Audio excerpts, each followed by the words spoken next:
Atheism doesn't eliminate faith, it actually puts faith in something else. And I know that statement catches some people off guard because atheism presents itself as logical, rational, and based on evidence. But atheism isn't the absence of belief, it's the belief that God does not exist. And the Bible addressed that claim long before modern philosophy ever did.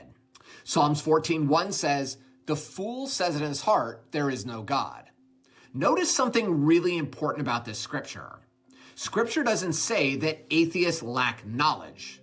It says that the denial of God is a heart position, not an evidence problem. So why does atheism even exist?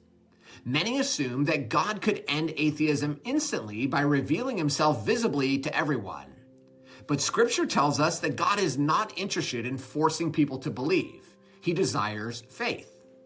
Hebrews 11:6 says, "Without faith, it is impossible to please God, because anyone who comes to him must believe that he exists and that he rewards those who earnestly seek him." And the truth is, God has revealed himself before. He parted the Red Sea in Exodus 14:21 through 22.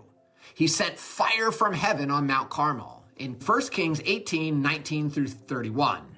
And yet the people still rebelled. Because seeing miracles didn't produce obedience, only faith does. That's why God's goal is not to force people to believe, but to save them from sin. Ephesians 2, verse 8 and 9 reminds us that salvation is by grace through faith, not by proof. Jesus himself said, "Blessed are those who have not seen and yet believe." John 20:29. And here's the part that atheism doesn't like to confront. To say God does not exist is an absolute claim. It assumes total knowledge of everything in the universe. Every place, every dimension, everything that is possible. To be honest, that takes a lot of faith. Just as much faith as believing that God exists. Scripture says God's existence is not hidden. Psalms 19 verses 1 through 4 declares, "The heavens declare the glory of God." Romans 1 verse 20 says, "God's invisible qualities are clearly seen in creation." Ecclesiastes 3 verse 11 says, "Eternity is written on the human heart."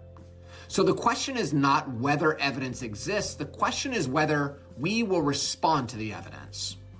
Atheism doesn't remove faith, it actually redirects it. And when eternity is at stake, that choice really matters. Because belief isn't just intellectual, it's personal. And it always leads somewhere.